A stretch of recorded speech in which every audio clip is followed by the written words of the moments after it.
Tonight, President Joe Biden is still in El Paso for his first visit to the Texas-Mexico border. Right now, he is making impromptu stops at various locations, including the border. Yeah, he was initially scheduled to leave El Paso around 4:30 our time here, but he is still in El Paso. We know he's already spoken to some local officials around how they have addressed the needs of the migrants that have surged to the border. Our John Paul Barajas is in El Paso and joins us live. John Paul, what can you tell us about what you've seen and heard from the people there? Tim, Courtney, we're at the Sacred Heart Church where, regardless of the day, whether that's a day where the president is visiting or it's a typical Sunday, there's an outpouring of support from the community, from food donations where they're wrapping up right here, or just clothes and other donations of that sort. But today there was an added level of stress and anxiety, not just for the locals, but also for the migrants. One man I spoke with for the majority of yesterday came up to me today with lots of concern. His first question: ¿Qué era la primera pregunta que me preguntaste hoy? Hoy en lo que te vi, la primera pregunta que te hice fue qué iba a decir el presidente Biden sobre nosotros, acerca de nosotros.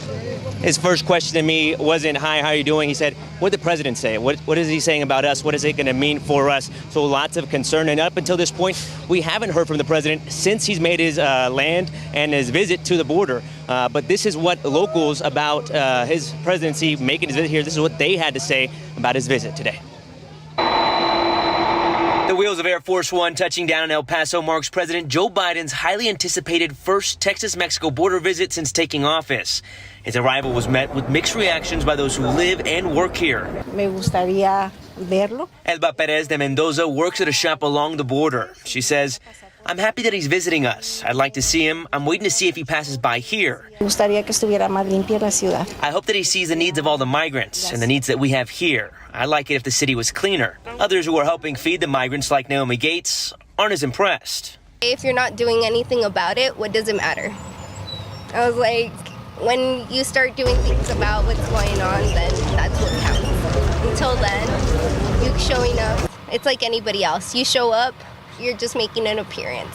POTUS landed in El Paso just after 1:30 San Antonio time. He was greeted by Governor Greg Abbott. Start by telling him that, he's 2 years and about $20 billion too late. Abbott added the conversation was cordial. The president then visited the Bridge of the Americas port of entry that connects El Paso to Ciudad Juarez.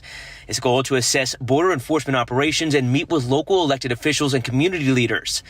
Local pastor Timothy Perea hopes the visit will lead to better changes. It's a great thing. It's a great thing that he's here. This means that there's some attention in D.C. right now. Well, of course, 3 hours is not enough, but that time, they're going to make that effect, that impact. Now, we know that the president stayed longer than expected, longer than that 3 hours that he initially had in his itinerary. Next steps for him is to go to Mexico, where he plans to meet with Mexican and Canadian officials at the North American Leader Summit. Immigration expected to be a big topic there as well. In El Paso, John Paul Barajas, KSAT 12 News.